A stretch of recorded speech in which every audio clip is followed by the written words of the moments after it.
The taste of blood was the first thing I knew, thick and copper-sweet, coating my tongue and filling my throat. The world was a blur of muted colors and sharp, agonizing sounds. My own ragged breathing, the frantic shouts of servants, and above it all, the high, clear bell of my own scream, which I realized, with a jolt of pure, disbelieving horror, was coming from my mouth. But this wasn't the death rattle I remembered. This was the cry of a newborn. My eyes, heavy and raw, refused to focus. I felt myself being lifted, swaddled in rough linen, and then a familiar, hated scent filled my nostrils. Sandalwood, expensive and cloying, the signature perfume of my father's second wife, Lady Fong. She was cooing, her voice dripping with false tenderness. There, my little one. You are the most beautiful flower in the garden. My mind was a maelstrom. I had died. I was certain of it. I had died in a freezing, forgotten corner of the general's mansion, a wife in name only, ignored and abandoned, my body broken not from age, but from a lifetime of neglect that had begun the very day I was given away. I had been a currency, a tool to secure a political alliance, bartered away to the fearsome General Pei, the man the world called the crippled demon. And now this that I was an infant. I was Suching you, reborn into my own past. The realization crashed over me, so potent it stole the air from my newly formed lungs. I wasn't just back at the beginning, I was at the very precipice of my downfall. In 18 years, my father would trade me to General Pei for a military alliance, and I would spend my youth in a cold, indifferent household until I faded into nothing, a forgotten footnote in his bloody, glorious legend. A legend that, in my previous life, had been entirely built on the backs of his 3 sons, sons I had given him, but who were then taken from me as soon as they were weaned. My body was a prison, weak and helpless, but my mind burned with a fury that was decidedly not infantile. The echo of that final, cruel conversation with the general in my previous life ricocheted through my head. He had come to my room, not out of concern, but to inform me that my youngest son, my little treasure, was to be sent away to the Imperial Military Academy. He was 3 years old. I was to be moved to the back courtyard. My usefulness was over. The name's Suching you, he had said, his voice as flat and cold as a winter lake, will be erased from the family records. It is for the best. The formal annulment. I had been no more than a vessel, a womb to carry the next generation of Pei warriors. I had given him everything, my youth, my dignity, 3 sons who should have been my pride and joy, and in return, he had given me nothing but silence and a slow, withering death. The world swam back into focus. Lady Fong was placing me in a cradle of carved rosewood, and I could see her more clearly now. She was still beautiful in the way a well-maintained sword is beautiful, sharp and functional. And she was looking down at me, not with the disdain that would come when I grew older and began to show the fierce, stubborn spirit I'd inherited from my late mother, but with a calculating, predatory interest. A wailing sound erupted from the next room. Another baby. A boy at Lady Fong's smile widened. Ah, the heir has arrived, she purred. She turned and left my side without a backward glance, her silk robes rustling with urgency. That sound sent a spike of ice through my tiny, fragile heart. In my previous life, I had been the second child, a girl, born a mere quarter of an hour after my twin brother, the boy who was to be my father's prized possession. It was a death knell, a cruel twist of fate. I was a girl, and my brother's very existence made me worthless. The attendants cooed and fussed over the baby boy in the next room. The celebration for me was a mere echo, a polite afterthought. I heard my father's booming voice, thick with pride. Asson. A fine, healthy son. The Su family line continues. A single tear, hot and furious, leaked from my eye. It was the first time I had truly felt the despair of my situation. I was a prisoner in my own infancy, and the curse had already begun. My father's love was for my brother, the heir. My mother, the first wife, had died giving birth to us. The only person who had ever fought for me, my wet nurse, Aunt Zhang, was a young, timid woman who would be dismissed for some minor infraction in a few years' time, leaving me at the mercy of Lady Fong. I was not going to let this happen again. Not the childhood of neglect, not the forced marriage, and not the slow, painful death in General Pei's shadow. I focused on the small, pink fist I could now see waving in front of my face. The soft, delicate skin was a lie. Inside, I was as hard as iron. The first year was a test of endurance. I could not speak. I could not walk. I could only watch and listen, storing every scrap of information like a miser hoarding gold. Lady Fong visited me infrequently, her attention fixed entirely on my brother, Su Ming. She had him dressed in the finest silks, fed the most delicate foods, and paraded him before my father at every opportunity. I was given to a rotation of wet nurses, none of whom stayed long. They were young, frightened girls who whispered among themselves that I was an unlucky child, a girl who had killed her mother and stolen her brother's fortune. I learned to hold my tongue. When the servants pinched me too hard or left me crying in my cradle for hours, I did not wail. I simply stared at them with eyes that were far too knowing, and they would eventually grow uncomfortable and leave. By the time I was 3, I had developed a reputation among the household staff as a strange, unsettling child. They called me the ghost girl behind my back, and I let them know when I was 5, I began to speak in full sentences. My father, who had barely glanced at me in those 5 years, was startled by my clarity. "She speaks like a little scholar," he remarked to Lady Fong one evening, a note of surprise in his voice. Lady Fong's smile was tight. "Yes, she is very clever for a girl. But cleverness in women is like a sharp blade in a child's hand, dangerous to everyone, including herself." I did not miss the warning in her words. From that day forward, I played the part of the quiet, melancholic daughter, a girl who preferred books to people and solitude to society. I devoured every scroll I could get my hands on: poetry, history, philosophy, military strategy. I read about the great generals of old, the battles they won, the alliances they forged, the betrayals they suffered. I studied the art of persuasion, the delicate dance of power that played out in every court and every household. But most of all, I studied General Pei. In my previous life, I had known him only as the cold, distant figure who came to my room once a year to fulfill his marital duties and then vanished back into his world of war and politics. He had been a stranger to me, a man whose face I could barely picture because he had so rarely deigned to look at me. But now, I pieced together everything I could find about him: his victories, his defeats, his allies, his enemies, his habits, his weaknesses. And I waited. When I was 10, Aunt Zhang was dismissed. It happened exactly as I remembered. She had been accused of breaking a jade hairpin that belonged to Lady Fong, a trinket that I knew for a fact had been cracked for years. Lady Fong had been waiting for an excuse, and she seized it with glee. Aunt Zhang was escorted from the household in tears, her few belongings bundled in a ragged cloth. I watched from the window of my room, my small hands pressed against the cold glass, and I made a vow. I would remember this. I would remember every injustice, every cruelty, every small and petty act of malice. And one day, I would repay them all. By the time I was 15, I had learned to read people as easily as I read books.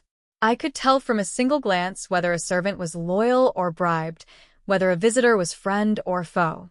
I had cultivated a network of informants among the lower staff, girls and boys who were invisible to the likes of Lady Fong but who saw everything that happened in the household.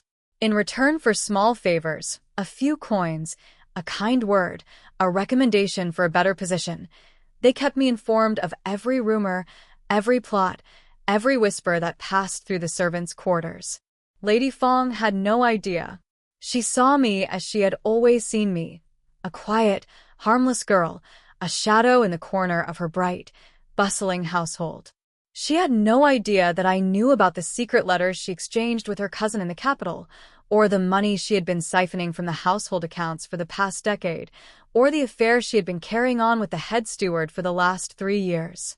I held all of her secrets in my palm like a handful of fragile eggs, waiting for the right moment to drop them. And through it all, I waited for the news that would change everything. The news that General Pei was looking for a wife. In my previous life, the alliance had been arranged when I was 17. My father had been approached by an envoy from the general's household, and the deal had been struck in a matter of days. I had been told of my fate on a rainy afternoon, and I had accepted it with the same quiet resignation that had marked my entire life. I had not fought. I had not protested. I had simply nodded and walked away, already dead inside. Not this time. This time, I would control the narrative. I would set the terms. I would make sure that when I walked into General Pei's mansion, I walked in as a force to be reckoned with, not a timid bride to be ignored. The news came when I was 17, just as it had before. A messenger arrived at the Su household with an official letter bearing the seal of the Pei family. My father read it with trembling hands, his face flushed with excitement. General Pei, he announced at dinner that evening, his voice booming with pride. The great General Pei has expressed an interest in an alliance with our house. He wishes to marry my daughter. Lady Feng's expression flickered, a moment of calculation that she quickly masked with a smile. What a wonderful honor, she said, her voice dripping with false enthusiasm. Our Qingyu is so fortunate. I did not look up from my bowl. I knew what was coming next. The terms. The negotiations. The price that would be paid for my hand. Younger sister is very lucky, Su Ming said, his tone dismissive. He had grown into a handsome, indolent young man, his face flushed from too much wine and his mind dulled by too little effort. Marrying a general, even a crippled one. I suppose it's better than being a spinster. I raised my eyes slowly, meeting his gaze across the table. My brother had never been cruel to me in the way Lady Feng was, but he had never been kind, either. He had simply been indifferent, a man so absorbed in his own pleasures that he could not see the suffering happening right in front of him. His callousness, in its own way, hurt more than Lady Feng's malice. I felt a twitch in my throat, the urge to speak, to say something sharp and cutting. But I held it back. Not yet. The time was not yet right. The envoy arrived a month later. His name was Li Wei, a tall, thin man with a hawkish nose and eyes that missed nothing. He was the general's chief advisor, a man who had served the Pei family for decades. He was also, as I knew from my previous life, one of the few people in the world who knew the truth about General Pei's disability. My father received him in the main hall, a grand room decorated with silk hangings and jade carvings. I was summoned to join them, my finest robes draped over my shoulders. I had chosen my outfit carefully. A blue gown that made me look pale and delicate, my hair swept back in a simple style, no jewelry except for a single jade hairpin. I wanted to look harmless. I wanted to look like a girl who could be easily controlled. Her Excellency, the Lady Su Qingyu, the servant announced, and I stepped into the hall with my head bowed. My father introduced me with a flourish. This is my daughter, the jewel of my house. She is well-versed in poetry, calligraphy, music, all the arts befitting a woman of her station. The envoy's eyes swept over me, assessing, calculating. I knew what he saw. A pretty, timid girl, a suitable bride for a man who had no interest in love or companionship. I was exactly what they expected me to be. Her Excellency is indeed beautiful, Li Wei said, his voice smooth. The general will be pleased. He spoke to my father for another hour, negotiating the terms of the alliance, the dowry, the connections, the mutual benefits that would flow from the union. I listened in silence, my hands folded in my lap, my expression serene, and then, at the end of the meeting, Li Wei delivered the final blow. The general, due to his infirmity, has requested that the marriage be conducted in a simple manner, he said. There will be no public ceremony. Her Excellency will be escorted to the general's mansion and received in his private chambers. There will be no procession, no banquet, no public celebration. My father's face tightened, a flicker of disappointment crossing his features. He had hoped for a grand affair, a spectacle that would announce his family's new status to the world. But he quickly masked his reaction with a nod. Of course. We understand completely. Whatever the general wishes. I felt a familiar coldness settle in my chest. It was the same humiliation I had endured in my previous life, the same dismissal, the same reduction of my existence to a transaction. I was being traded like a horse, and the buyer did not even want to see me. But this time, I would not accept it. I stood up slowly, my silk robes rustling against the floor. My father looked at me in surprise. The envoy raised an eyebrow. I met their gazes with steady, unflinching eyes. "No," I said. The word hung in the air like a crack of thunder. My father's face went white. Lady Fong, who had been observing from the side, gasped. The envoy's expression shifted from surprise to something more guarded. "I have a condition," I continued, my voice calm and clear. "If I am to marry General Pei, the ceremony will take place in the Imperial Gardens, in front of the entire court. There will be a procession. There will be a banquet. There will be a celebration worthy of an alliance between two great families. I will not be delivered to his chambers like a purchased concubine." My father's face flushed with anger. "Qingyu, how dare you speak to an envoy of the general in such a manner? You will apologize immediately." I did not move. I did not blink. I have been told all my life to be quiet, to be modest, to be invisible. I have been told that my value lies in my silence. But I am the one being married off, father. I am the one who will spend the rest of my life in that household. If I am to be bartered, then I will at least be bartered with dignity. The envoy's eyes narrowed. He was studying me now with a new interest, reassessing his earlier judgment. "Her Excellency is quite strong-willed," he said slowly. "I must return to the general with your answer." "Take my answer to him," I said, my voice steady. "If he refuses, I will refuse. I will become a nun. I will throw myself into a river. I will do whatever it takes. I will not be married in shame." The envoy bowed stiffly. "I will relay your words to the general." The moment he left, my father exploded. "You foolish, ungrateful girl. Do you have any idea what you have done? You have insulted the most powerful man in the empire. He could have us all executed for this." "He could," I agreed calmly. "But he won't." My father stared at me, his mouth open. "What makes you so certain?" I did not answer him. I simply smiled a small, secret smile and walked away, leaving him sputtering in my wake. I knew something my father did not. General Pei could not afford the scandal. His disability was too carefully constructed, too fragile a lie. If I rejected him publicly, if I threw myself into a river or shaved my head and became a nun, the story would spread. People would wonder why. People would ask questions. And questions were the one thing General Pei could not afford. He had to marry me. And to do that, he had to meet my terms. The days that followed were a blur of tension. Lady Fong sent servants to spy on me, but I did nothing suspicious. I read my books. I practiced my calligraphy. I strolled through the garden as if I had not just threatened the most powerful general in the empire. And then, a week later, the envoy returned. Li Wei's expression was unreadable as he faced my father in the main hall. "The general has agreed to Her Excellency's terms," he announced. "The wedding will take place in the Imperial Gardens in 1 month's time. There will be a full procession, a banquet, a celebration worthy of the occasion." My father's face went pale with shock. Lady Fong's mouth fell open. I kept my expression serene, but inside, I was exultant. I had won the first round. Furthermore, Li Wei continued, his eyes flickering to me, "The general has requested a private audience with Her Excellency before the wedding, to discuss the details of the alliance." A chill ran down my spine. A private audience. He wanted to meet me alone. He wanted to test me, to see if I was a threat or a pawn. I could refuse. I had the leverage to refuse, but something told me that this was a meeting I could not avoid. "Of course," I said before my father could speak. "I would be honored to meet with the general." Li Wei's lips twitched, the barest hint of a smile. "He will be pleased to hear that, Your Excellency. I will make the arrangements." The private audience was set for the following week.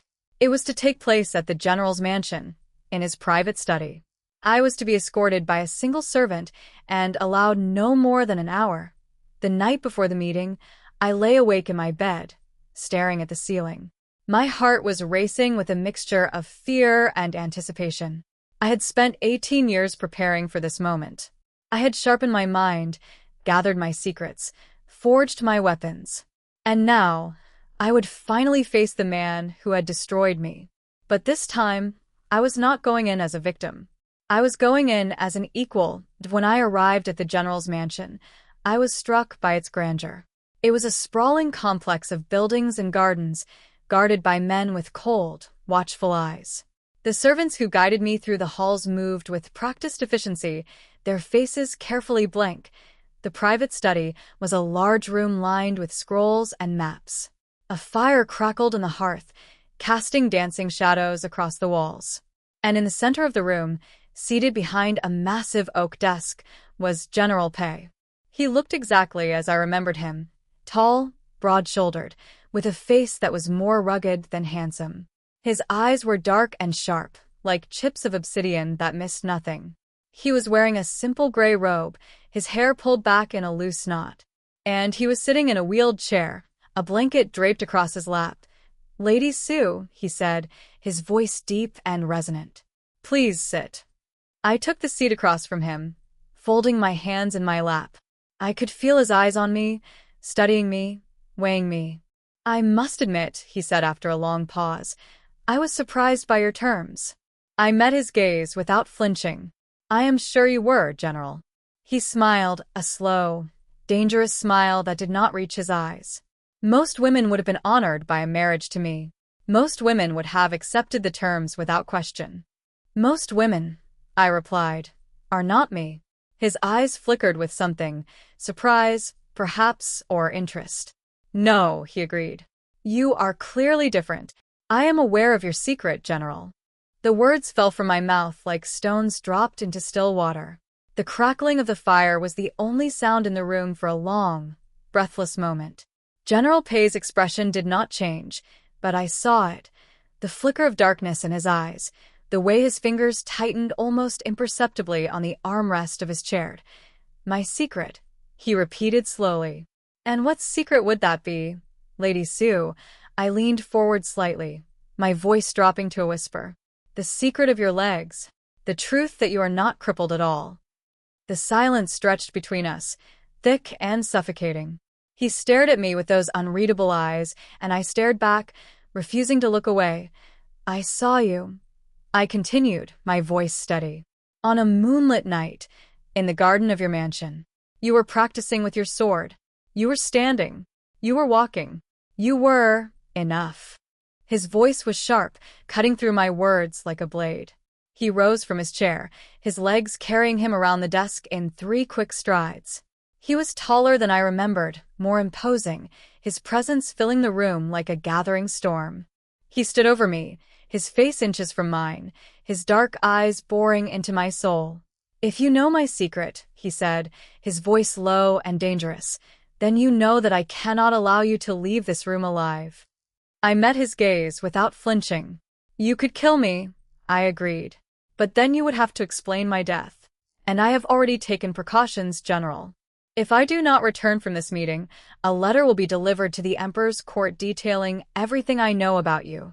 The threat hung in the air between us, shimmering with deadly possibility. For a long moment, he did not move. And then, slowly, he began to laugh. It was a low, rumbling laugh, genuine and warm, that transformed his entire face. "You are extraordinary," he said, stepping back. "Do you know that in all my years, I have never met a woman like you? Nor will you again." I replied. He studied me for a long moment, his eyes softening. "You have bested me, Lady Sue." I concede. "What do you want?" I met his gaze, and I realized that this was the moment I had been waiting for my entire life. "I want a partnership," I said. "Not a prison. I will marry you, General. I will give you sons. I will stand by your side and help you achieve your ambitions. But I will not be discarded. I will not be forgotten. I will not be erased." He stared at me, his expression unreadable, and then, slowly, he nodded. Agreed. It was not a promise of love. It was not a declaration of affection. But it was something more valuable, a recognition of mutual need, a foundation on which we could build something real. But as I left to study that night, I felt a weight lift from my shoulders. I had done it. I had survived my first encounter with General Pei and emerged victorious. The wedding was still a month away, but I had already won the most important battle. The war, however, had only just begun. The month before my wedding was a storm of activity, and I was at its center, calm and unmoved while the world swirled around me. My father could not look at me without a mixture of anger and fear, as if I had transformed overnight from a quiet shadow into something he did not recognize. Lady Fong tried to interfere with the preparations, offering unsolicited advice on my trousseau, my hair, my manners, but I dismissed her with a cold smile and a few pointed words about the household accounts that sent her scurrying back to her chambers. I spent most of my time in my room, reading the letters that arrived from General Pei's household. They were formal, precise documents outlining the arrangements for the ceremony, the procession, the banquet. But tucked between the lines of official correspondence were small, personal notes from the general himself. He was testing me, I knew, probing the boundaries of our strange alliance. I responded in kind, my letters crisp and clever, refusing to give him an inch of ground. The night before the wedding, I sat alone in my chamber, staring at my reflection in the bronze mirror. The face that stared back was young, fresh, untouched by the decades of sorrow that had marked my previous life. I reached up and touched my cheek, feeling the warmth of my skin, the solid reality of my flesh. This was real. I was real. And tomorrow, I would walk into the Imperial Gardens and claim my place in the world. I had requested that Aunt Zhang be brought back to attend me on my wedding day. It was a small thing, a gesture that cost me nothing but meant everything to her. When she arrived, her eyes were red with tears and her hands trembled as she helped me into my wedding robes. "Young miss," she whispered, her voice breaking, "I never thought I would see you again. I never thought you would remember me." "I remember everything, Aunt Zhang," I said softly, "and I will never forget." The wedding robes were a masterpiece of silk and embroidery, crimson as blood and rich as sunset. Gold thread traced the shape of phoenixes across the fabric, their wings spread in flight, their eyes glittering with tiny pearls. I had chosen the design myself, rejecting Lady Fong's suggestions with barely concealed contempt. The dress was a statement, a declaration that I was not a passive bride but a woman who commanded her own destiny. Aunt Zhang helped me into the layers of fabric, her fingers deft and gentle. "You look like a queen," she breathed. I smiled at my reflection. "I intend to be one." The procession to the Imperial Gardens was a spectacle. My sedan chair was carried through the streets of the capital, flanked by a dozen guards in gleaming armor. The crowds that lined the streets were thick and curious, their faces a blur of excitement and wonder. They had come to see the bride of the famous General Pei, the man they called the Crippled Demon. I leaned back against the embroidered cushions, my face hidden behind the veil of red silk, and let them wonder. The Imperial Gardens were a wonderland of lush greenery and ancient trees, their branches heavy with blossoms that perfumed the air. The wedding pavilion had been set up in the center of a vast clearing, its pillars draped in red and gold, its roof gleaming with gilded tiles. The guests were already assembled, a sea of silk and jewels, their faces turned toward me as I stepped out of my sedan chair. I walked slowly, deliberately, my head held high. I had practiced the walk for weeks, a graceful glide that made my robes flow behind me like a river of flame. I could feel the weight of their gazes, the whispers that rippled through the crowd like wind through wheat. "She is beautiful," someone breathed. "How did a cripple like him get such a bride?" Someone else murmured, And then I saw him. General Pei, seated in his wheeled chair at the altar, his face as unreadable as stone. His robes were the same shade of crimson as mine, gold embroidery tracing the shape of dragons across his chest. His hands rested on the arms of his chair, steady and still, and his eyes were fixed on me with an intensity that made my heart skip. I reached the altar and knelt before him, my head bowed in the traditional gesture of submission. But as I raised my eyes to meet his, I let him see the truth in my gaze. I was not submitting. I was choosing. The ceremony was brief, a blur of incense and ritual words that I had heard 100 times before. But this time, they were my words, my vows, my choice. When the priest pronounced us husband and wife, General Pei reached out and took my hand. His fingers were warm and strong, and he held on longer than necessary, a silent message that only I could understand. "Welcome to the Pei family," he said, his voice low enough that only I could hear. I smiled, a slow, dangerous smile that I knew he would recognize. "Thank you, husband. I intend to make myself at home." The banquet was a long, elaborate affair, course after course of delicacies that I barely tasted. My father made a speech, his voice trembling with a combination of pride and anxiety. Lady Fong sat beside him, her smile fixed and brittle. I watched them from my place at the head table, a cup of wine in my hand, and felt nothing but a cold, distant satisfaction. When the banquet finally ended, I was escorted to the bridal chamber. It was a grand room, decorated with the same crimson and gold that had marked the wedding pavilion. Candles flickered on every surface, casting dancing shadows across the walls. And in the center of the room, waiting for me on the enormous bed, sat General Pei. He was no longer in his wheeled chair. He was standing, his tall frame silhouetted against the firelight, his dark eyes fixed on me.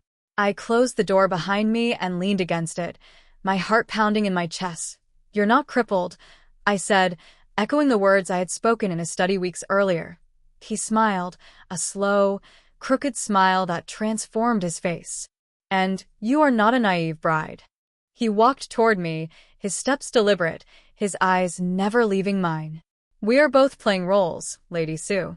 Or should I say, Lady Pei?" "Qingyu," I said. "You may call me Qingyu. In private." He stopped in front of me, close enough that I could feel the warmth radiating from his body. "Qingyu," he repeated, testing the name on his tongue. "It suits you. Clear and sharp, like jade." I felt a flush of heat rise to my cheeks, and I was grateful for the dim candlelight.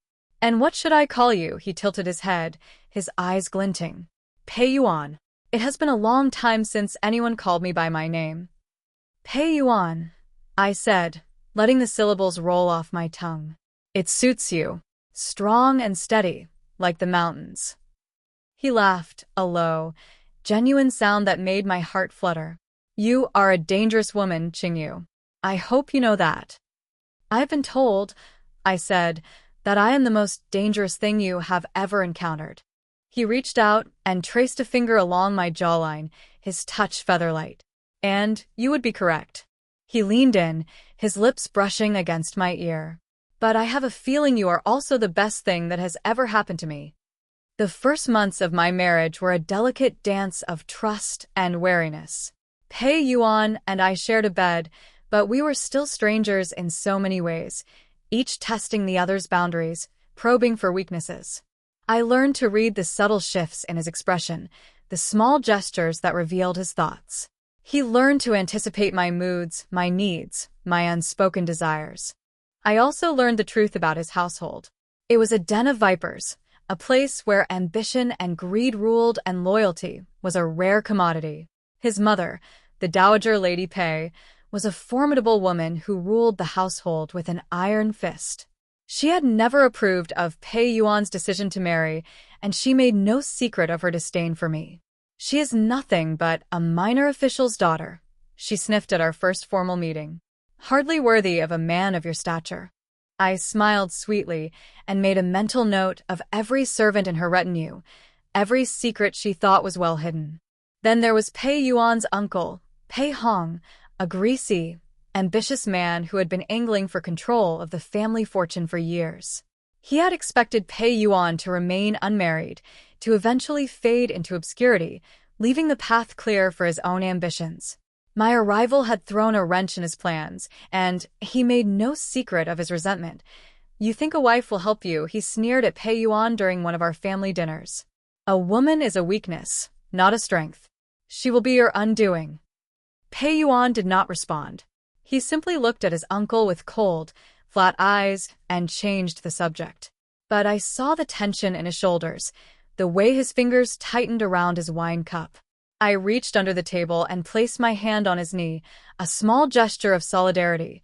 He glanced at me, and for a moment, the mask slipped, revealing a flicker of gratitude. Then it was gone, and he was the general again. I threw myself into the work of managing the household with a vengeance. I studied the accounts, identified the embezzlers, and began to systematically root out the corruption that had festered for years. The servants who had been loyal to Dowager Lady Pei found themselves reassigned to less prestigious positions, their influence carefully eroded. Those who had been neglected or mistreated found themselves promoted, their loyalty bought with kindness and respect. I made a point of visiting the kitchens every morning, speaking to the cooks and the scullery maids, learning their names and their stories. I inspected the stores, the gardens, the stables, ensuring that everything was in order. I held meetings with the household staff, listening to their complaints and addressing their concerns. Slowly, methodically, I built a network of loyalty that extended into every corner of the mansion. Pei Yuan watched me from a distance, his expression unreadable. He did not interfere, but he did not help either. He was testing me, I knew, waiting to see if I would sink or swim. One evening, as we sat together in our private chambers, he finally spoke. "You have been busy," he observed. I looked up from the embroidery I was working on, a piece of silk that I was stitching with a pattern of plum blossoms. "I am your wife, husband. Managing the household is my duty." He walked over to my chair and looked down at my work. "You have already replaced half the household staff and uncovered a decade of embezzlement from the kitchens. You are more than just a dutiful wife, Qingyu." I set down my needle. "I am what I am, Pei Yuan. If you wanted a passive, obedient wife, you should have married someone else." He laughed, a low, appreciative sound. "I did not want a passive, obedient wife. I wanted a partner, and I think I may have found one." The first sign that I was with child came 3 months after our wedding. I woke one morning with a wave of nausea, my stomach churning, and I knew immediately what it meant. In my previous life, I had been pregnant 3 times, each pregnancy more difficult than the last. I remembered the exhaustion, the fear, the overwhelming isolation. But this time, I had Pei Yuan. I told him that evening, as we sat together in our chambers. He was reviewing military reports, his brow furrowed in concentration.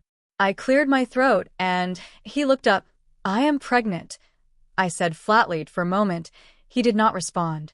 He simply stared at me, his face frozen in an expression of stunned disbelief. And then, slowly, a smile spread across his face, a genuine, unguarded smile that made him look younger, softer. "Qingyu," he breathed. He set down his reports and crossed the room to kneel in front of me, his hands resting on my still flat belly. "You are carrying my child. Your son," I said. I did not know why I was so certain, but I felt it in my bones.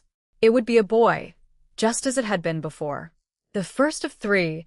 He looked up at me, his eyes shining with a mixture of wonder and something I had not expected to see. Fear. "A son," he repeated. "My son. I will not have him taken from me," I said, my voice hard. "I will not have him raised by strangers. He will be mine, Pei Yuan. Do you understand?" He nodded slowly, his expression grave. "I understand. You have my word. Our children will be raised by us, here, in this household. No one will take them from you." It was a promise I had not received in my previous life. It was a promise I intended to hold him to. The pregnancy was easier than I remembered. Perhaps it was the difference in my circumstances, the warmth of my husband's presence, the security of my position, the satisfaction of having reclaimed my power. Or perhaps it was simply the knowledge that this time I was not alone. I continued to manage the household, refusing to let my condition slow me down. I supervised the preparations for the baby's nursery, a sunny room at the heart of the mansion that I had decorated with my own hands. I chose the softest silks, the most beautiful toys, the most skilled nurses. I would not let any detail escape my attention. Dowager Lady Pei was less enthusiastic about my pregnancy. "A son," she said, her voice dripping with skepticism. "You are so certain it will be a son. And what if it is a daughter? What then?" I smiled at her, my expression serene. "Then I will love her just as much. And I will teach her to be a woman of strength and wit, a woman who can hold her own in any room." Her eyes narrowed, but she said nothing. She knew better than to challenge me openly. The labor was long and difficult, the hours stretching into an eternity of pain and exhaustion. But I refused to give up. I had survived death once. I would survive childbirth 100 times over if I had to. And then, at the peak of a stormy night, I heard the sound that changed everything, the high, clear cry of a newborn. The midwife placed my son on my chest, his tiny body warm and squirming, his face screwed up in indignation at the shock of birth. I looked at him, my vision blurred with tears, and I felt something shift inside me. This was my child. My son. The first of 3. I had been given a second chance, and I would not waste it. Pei-Yuan entered the room a few hours later, his face pale with worry. He looked at me, covered in sweat and exhaustion, and then at the tiny bundle in my arms. "Qingyu," he breathed. "You are safe." "I am," I said. "And so is he. Your son." He crossed the room and sat beside me on the bed, his hand reaching out to touch the baby's tiny fist. "He is beautiful," he murmured. "He has your eyes." I looked down at my son, his face still red from the effort of birth, and I felt a surge of love so powerful it almost took my breath away. "He is ours," I said, "and we will protect him, together." Pei-Yuan looked at me, his eyes filled with an emotion I had never seen before. It was not love, not exactly, but it was something close, something that might one day become love. "As you wish," he said. I named my son Pei-Zichen. He was a healthy, hungry baby who grew by the day, his chubby cheeks and bright eyes winning the hearts of everyone in the household. Pei-Yuan was besotted with him, spending every spare moment in the nursery, holding his son and murmuring secrets to him that I could not hear. "He will be a great general one day," Pei-Yuan told me, his voice filled with pride. "Strong and brave and fearless. Or he might be a poet," I countered, a smile tugging at my lips. "Or a scholar. Or a painter. He will be whatever he chooses to be." Pei-Yuan looked at me, his expression thoughtful. "You are different from other women, Qingyu. You do not dream of titles and riches for your son. You dream of freedom." "Freedom is the only dream worth having," I said. The years that followed were a blur of growing children and shifting alliances. Zichen was joined by a second son, Pei Zishuan, and then a third, Pei Zihao. Each birth was easier than the last, my body growing stronger with every passing year. I had no way of knowing that, in the original timeline, these births had marked the beginning of my decline. But I was not the same woman I had been. I was not the passive, broken creature who had faded into the shadows of my husband's household. I had become a force to be reckoned with. The household was mine. I had won the loyalty of the servants, outmaneuvered Dowager Lady Pei, and sidelined Pei Hong's ambitions. I had turned the Pei mansion into a fortress of order and efficiency, a place where my sons could grow up safe and loved, and through it all, my relationship with Pei-Yuan deepened. He had been a stranger to me when we married, a man I had planned to manipulate for my own survival. But over the years, something had changed. I had begun to see the man behind the mask, the wounded soul beneath the cold exterior. He had been betrayed by those closest to him, scarred by years of war and political scheming. He had built his walls high, but I had found the cracks and slipped through them. There were times when I caught myself staring at him, my heart fluttering with something I had not felt in my previous life. It was not the fear or resentment that had marked my first marriage. It was something warmer, more fragile. Something that might have been love, but I refused to name it. I had been a fool in my previous life, trusting in the goodness of others, believing that love would save me. I would not make that mistake again. My sons were my priority. My survival was my priority. Pei-Yuan could be an ally, a partner, a friend, but he would never be my weakness. And then one night, everything changed. It was late, the hour past midnight, and I was still awake.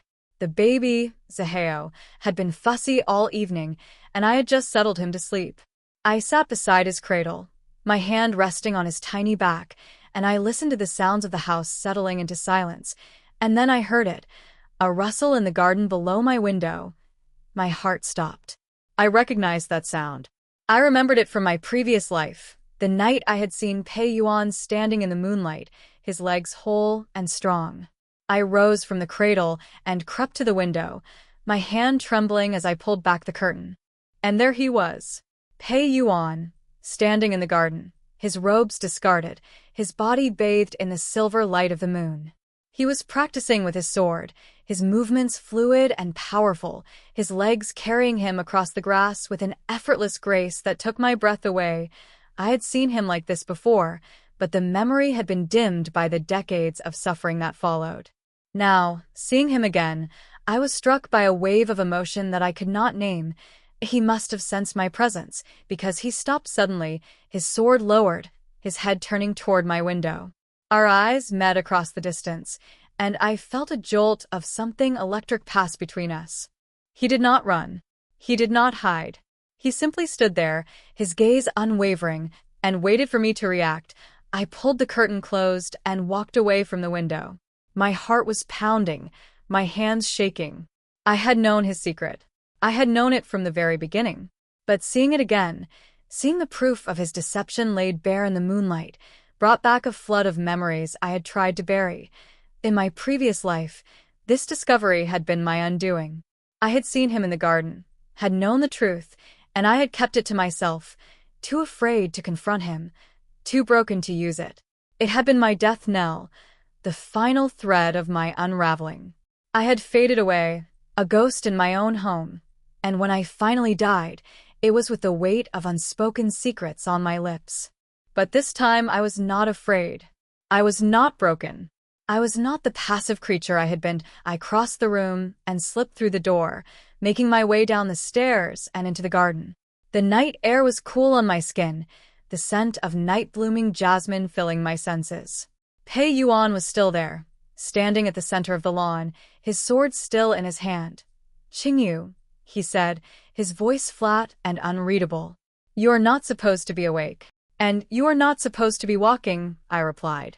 "And yet here we are." He laughed a low, bitter sound. "I should have known better than to think I could keep my secret from you."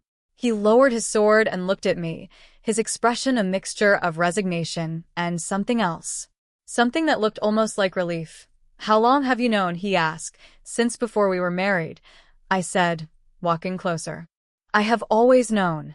He stared at me, his eyes narrowing. "And you married me anyway." "I married you because I had no choice," I said. "But I stayed because I chose to." He was silent for a long moment, his eyes searching mine. And then, slowly, he began to laugh. It was a warm, genuine sound that echoed through the garden, startling the birds in their roosts.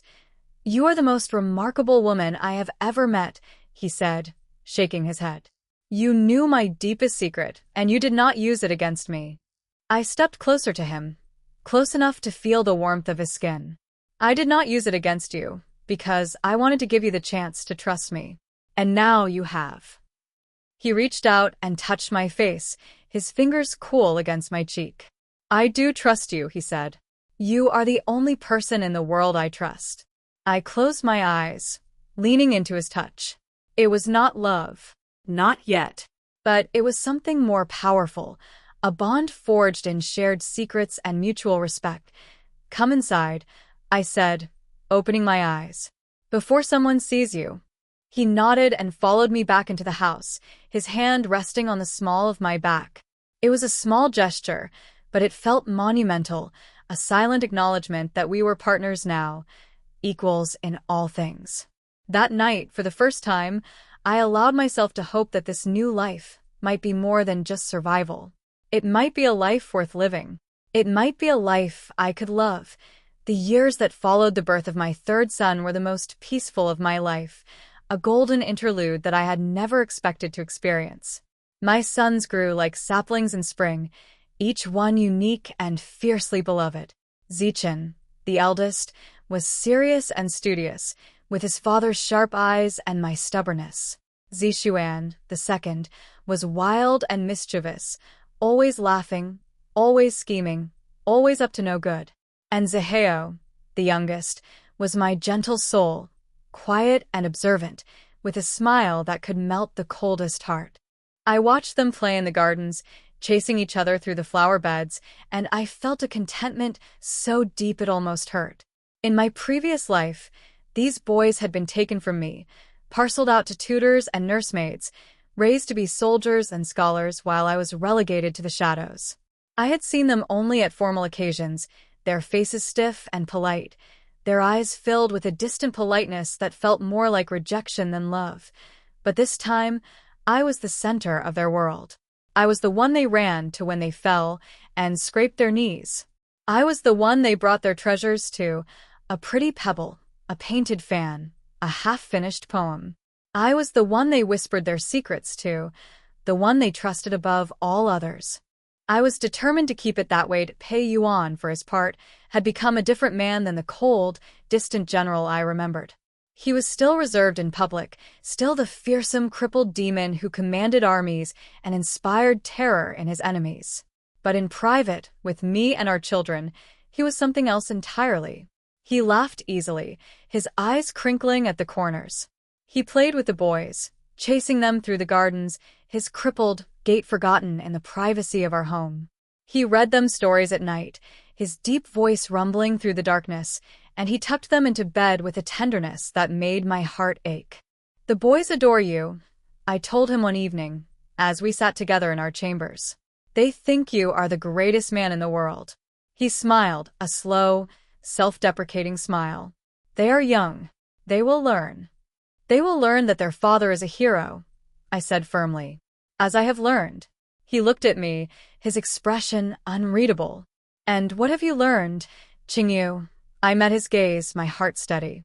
"I have learned that you are not the man I thought you were. That you are kinder, more human, more everything than I expected."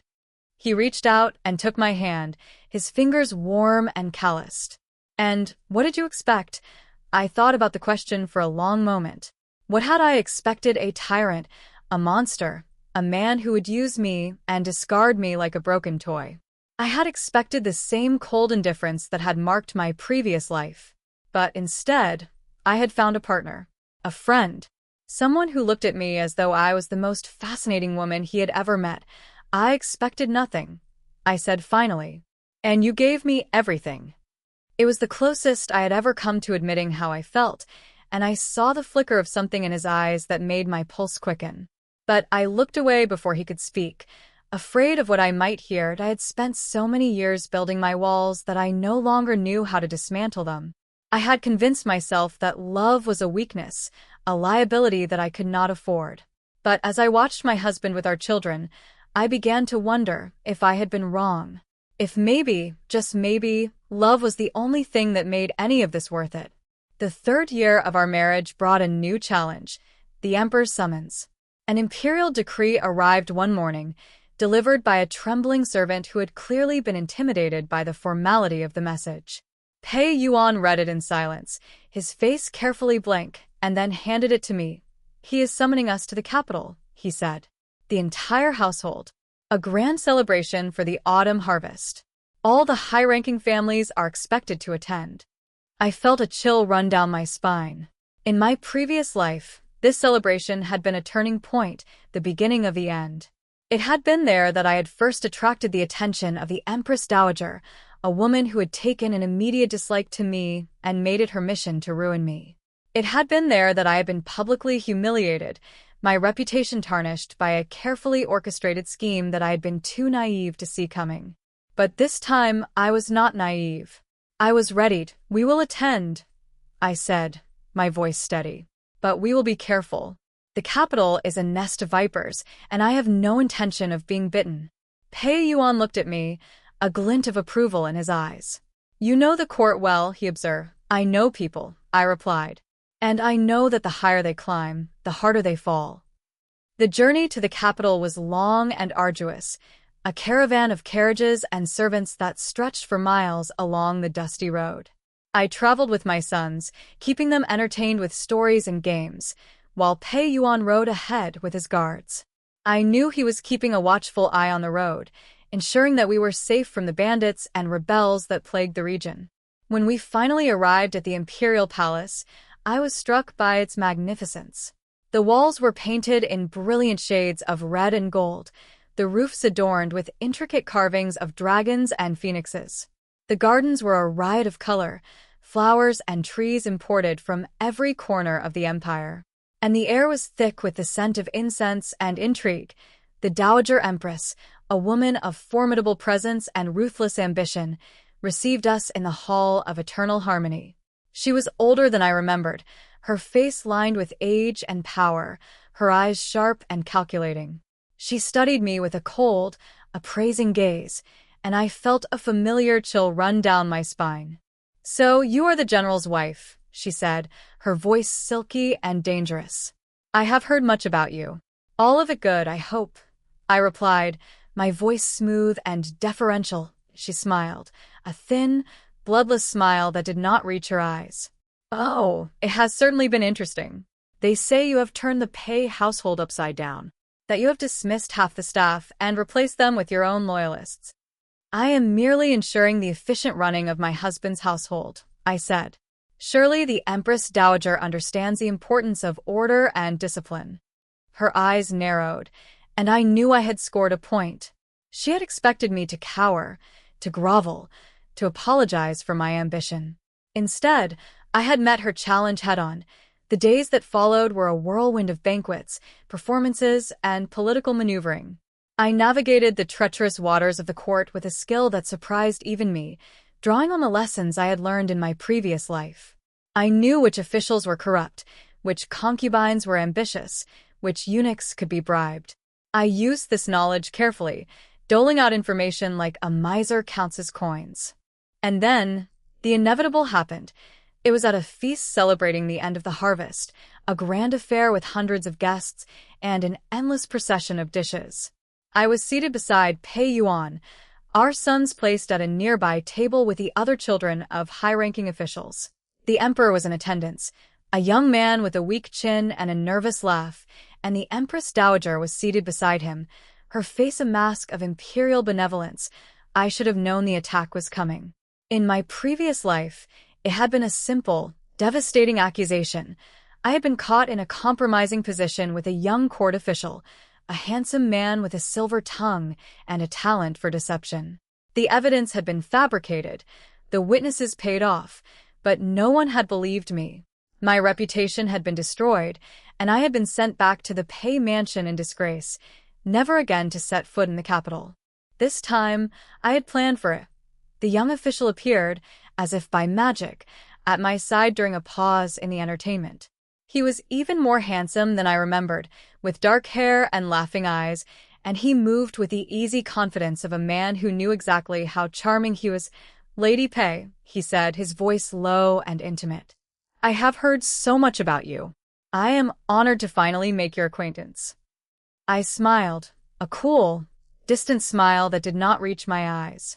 "And who are you, sir?" He introduced himself, but I was barely listening. I knew his name, knew his purpose. He was a pawn, a beautiful puppet on a string, and the one holding the string was the Empress Dowager. He leaned closer, his hand brushing against mine. "I have been watching you all evening," he murmured. "You are the most beautiful woman in the room. How did a man like General Pei win a treasure like you?" I felt a surge of disgust, but I kept my expression serene. "My husband is a hero," I said. "A man of honor and strength. I am fortunate to have him." The young official laughed, a silky, dismissive sound. "The crippled demon, surely you jest. A man who cannot even walk." I raised my hand, cutting him off. "What my husband can or cannot do is none of your concern." My voice was cold and hard, and I saw him flinch. "Now, if you will excuse me, I must attend to my children." But I did not move. I knew what was coming next. The Empress Dowager would soon summon me to her private chambers, where she would present me with the fabricated evidence of my indiscretion. I had a plan, but I needed to be careful. One wrong move, and everything would unravel. The summons came as I expected, delivered by a eunuch with a pinched face and a supercilious manner. "The Empress Dowager wishes to see you, Lady Pei," he said. Immediately. I followed him through the labyrinthine corridors of the palace, my heart pounding but my face serene. I knew what I would find when I arrived. The young official, kneeling beside the Empress Dowager, his face contrite, his hands held out in a gesture of apology. The evidence, a series of love letters written in my name, would be lying on the table beside her.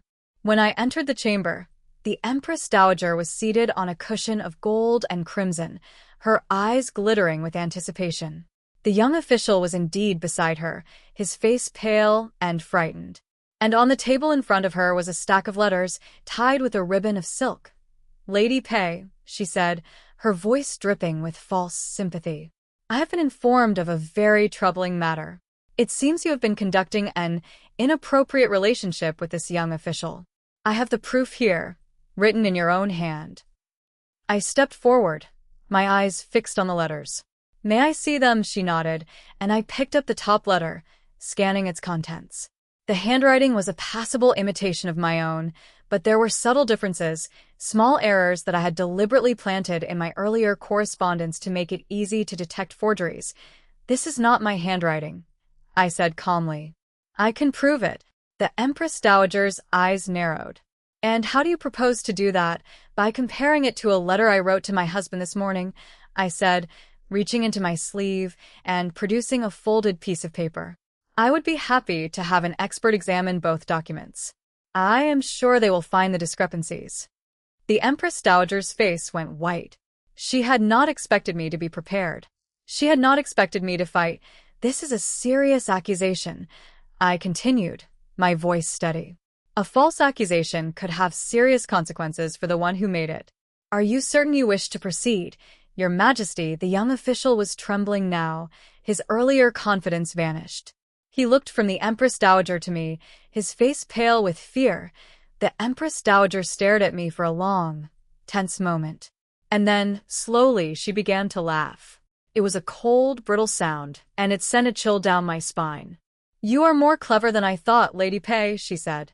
"I underestimated you." "You will not make that mistake again, Your Majesty," I replied. She waved her hand dismissively. "Leave me. Take your forged letters with you, and pray that I do not find another reason to destroy you." I bowed and walked away, my heart racing. I had won this battle, but I knew the war was far from over. The Empress Dowager would not forgive me for humiliating her. She would wait, and she would strike again, but I would be ready. Pei Yuan found me in the garden that evening, my face pale and drawn. He had heard the rumors I knew, the whispers of a scandal that had been miraculously averted. I told him everything. The young official, the forged letters, the Empress Dowager's scheme, and he listened in silence, his face unreadable. "When this is over," he said quietly, "she will pay. I will make sure of it." "No," I said, shaking my head. "If we fight her openly, we lose. She is too powerful, too well-connected. We need to be patient. We need to wait for the right moment." He looked at me, his eyes filled with a fierce, protective anger. "You are my wife, Qingyu. No one will hurt you. Not while I am alive." I reached out and took his hand, squeezing it tightly. "I know," I said, "and I appreciate it. But for now, we need to be careful. We need to play the long game." He nodded, his expression softening. "You are the cleverest woman I have ever met," he said. "I am lucky to have you." I smiled, a real smile that reached my eyes. "We are both lucky," I said, "and we will survive this, together." The months that followed were a delicate balancing act. I maintained my position at court, attending events and cultivating alliances, but I never let my guard down. I knew that the Empress Dowager was watching me, waiting for me to slip. And I knew that one wrong move could destroy everything I had built. But I had a secret weapon, my sons. They charmed everyone they met, from the lowest servant to the highest official. Zichen's serious demeanor and sharp wit won over the scholars. Zishuan's mischievous grin and boundless energy charmed the ladies. Zaheo's gentle smile and quiet nature made everyone want to protect him. They were my best allies, my most powerful weapons. And I would use them to secure our future. One evening, as we prepared for another imperial banquet, Pei Yuan found me in my chambers. I was standing in front of the mirror, adjusting the pins in my hair, and I caught his reflection in the glass. "You look beautiful," he said, his voice soft. "You always do." I turned to face him, a smile playing at my lips. "Flattery will get you everywhere, husband." He crossed the room and took my hands in his. "I mean it, Qingyu. You are the most beautiful woman I have ever known. And not just on the outside. Inside, you are extraordinary." I felt a flush of warmth spread through my chest. "You have been spending too much time with the poets," I teased. He laughed, a low, genuine sound. No. "I have been spending too much time with you." He squeezed my hands. "I love you, Qingyu. I do not know when it happened, but it did. And I cannot imagine my life without you." I stared at him, my heart pounding. He had never said those words before, not in either of my lives. I had never expected to hear them. I had never dared to hope. "Pei Yuan," I whispered, my voice trembling. I love you too." He pulled me into his arms, holding me tightly, his face buried in my hair. "Then we will be strong," he murmured. "We will be strong together." I leaned into him, feeling the steady beat of his heart against mine. This was what I had been missing in my previous life. Not just the love of a man, but the love of a partner. A partner who would stand by me, fight with me, and never let me go. The war with the Empress Dowager continued, but we were winning. Piece by piece, I dismantled her network of spies and informants. I exposed her corruption to the Emperor, using carefully crafted letters and strategically placed whispers. I turned her allies into my allies, one by one, until she was isolated and powerless. And then, the final blow came. The Emperor, tired of his mother's meddling and emboldened by my revelations, formally stripped her of her titles and confined her to a remote palace in the mountains. Her influence was ended, her power shattered. She would spend the rest of her days in obscurity, a fallen queen in a forgotten kingdom. The night of her fall, Pei Yuan and I stood together on the balcony of our chambers, looking out at the city below. The lamps were lit, the streets filled with the sounds of celebration. But we were quiet, lost in our own thoughts. "It is over," I said finally. "We have won." Pei Yuan wrapped his arm around my shoulder, pulling me close. "Yes," he said, "we have won. But I would have lost 1,000 battles to have you by my side." I looked up at him, my eyes shining with unshed tears. "I am not going anywhere," I said. "I am here. I will always be here." He kissed my forehead, a gentle, tender gesture that said more than words ever could. "That is all I need," he said. "That is all I have ever needed." We stood together in the darkness, watching the lights of the city flicker and glow. The future was uncertain, full of dangers and challenges I could not yet foresee. But for the first time in my life, I was not afraid. I had my husband, my children, my home. I had everything I had ever wanted. And I would never let it go. The taste of victory was sweeter than I had imagined, but I knew better than to let it linger on my tongue. The Empress Dowager had fallen, but her shadow still stretched across the capital, long and dark, touching corners I had not yet explored. I had won the battle, but the war was far from over, and I had learned the most valuable lesson of my 2 lives. Power was never truly secure. It was a living thing, hungry and restless, and it demanded constant vigilance. Pei Yuan had grown more powerful with the Empress Dowager's fall. The Emperor, grateful for our exposure of her schemes, had elevated him to new heights, granting him control over the northern armies and a seat on the Imperial Council. It was the position he had always wanted, the power he had always craved. But I could see the cost in his eyes, the weight of responsibility that settled on his shoulders like a yoke. "You are worried," I said one evening, as we sat together in our chambers. The fire crackled in the hearth, casting dancing shadows across the walls. "I can see it in your face." He looked up from the reports he had been reading, his brow furrowed. "The northern border is restless.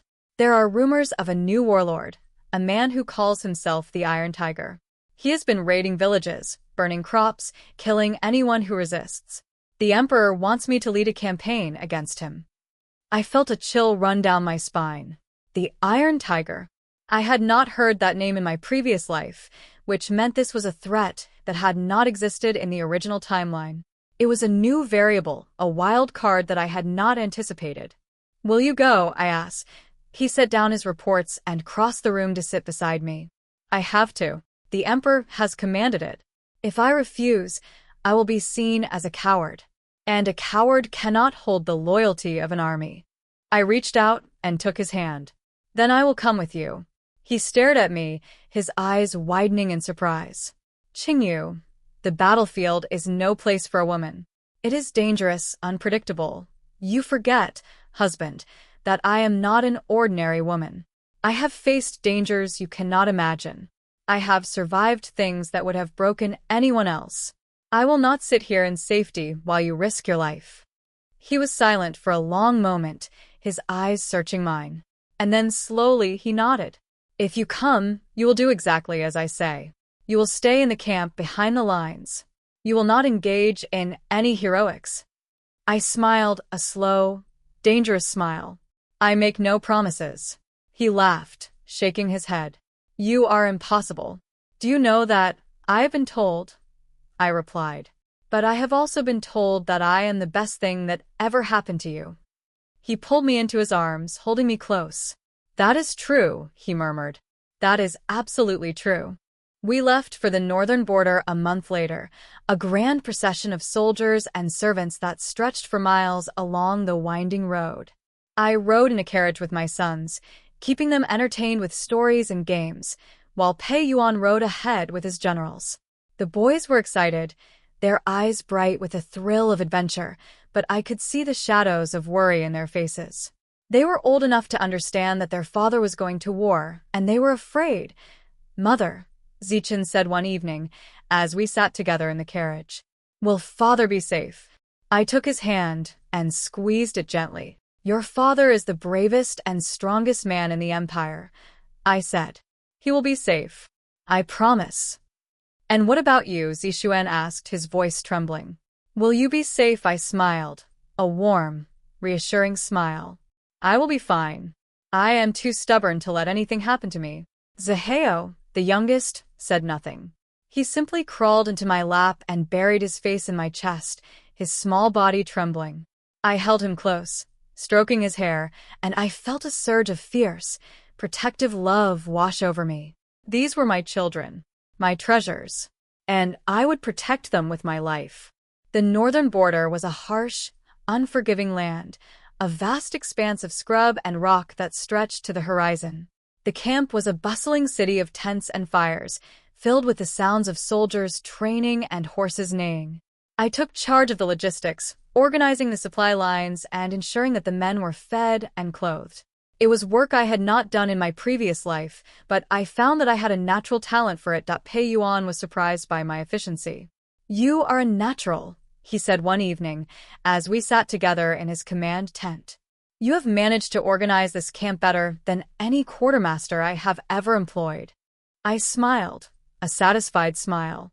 "I told you, husband, I am not an ordinary woman." He shook his head, a look of wonder on his face. "No," he agreed. "You are not." The Iron Tiger was a formidable enemy, a man of immense strength and cunning who had united the northern tribes under his banner. He was a shadow, a ghost, always one step ahead of Pei Yuan's forces.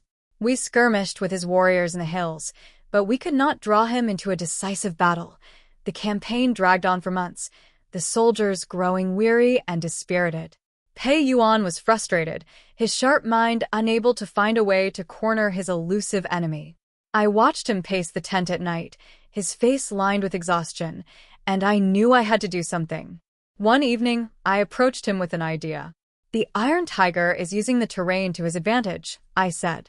"He is hiding in the caves and ravines, striking when we least expect it. We need to draw him out, to make him come to us." He looked at me, his eyes narrowing.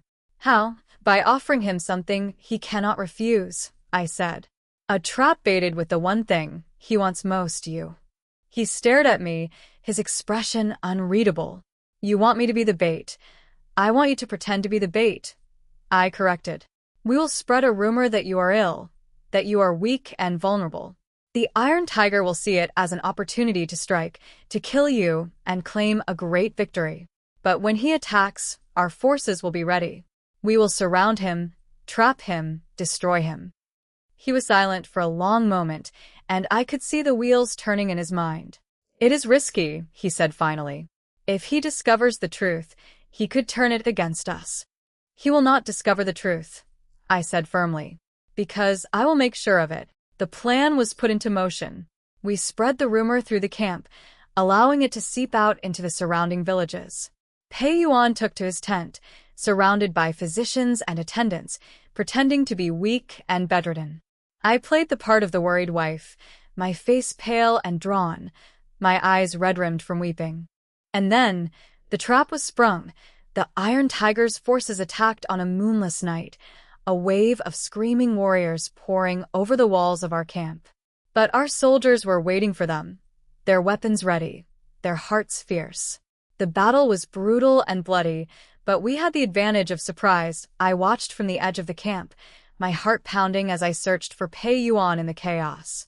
And then I saw him, his sword flashing in the firelight, his body moving with a grace and power that took my breath away. He was not the crippled demon tonight. He was the warrior he had always been, the man who had conquered armies and built an empire. The Iron Tiger fell to Pei Yuan's blade, his body crumpling to the ground like a marionette with its strings cut. The battle was over, the victory ours, but the cost was high. The camp was littered with the bodies of the fallen, their blood soaking into the dry, thirsty earth. I walked among them, my heart heavy, and I made a vow to myself. I would never forget their sacrifice. I would honor their memory by building a world where such sacrifices were no longer necessary. We returned to the capital in triumph, the news of our victory spreading before us like wildfire. Pei Yuan was hailed as a hero, his legend growing even larger than before. I was praised for my role in the campaign, but I deflected the attention, preferring to remain in the shadows. I had learned the value of discretion. The more people saw me, the more they would scheme against me.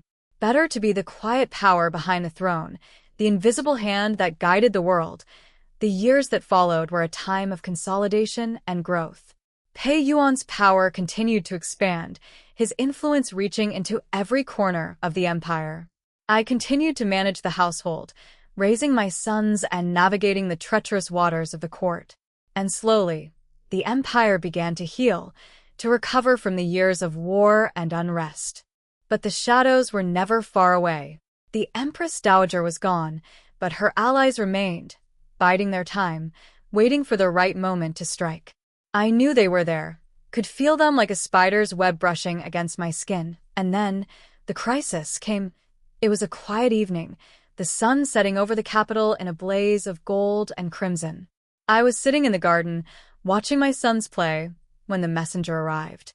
He was breathless, his face pale with fear, and he clutched a letter in his trembling hands. "Lady Pei," he gasped. "A message from the northern border.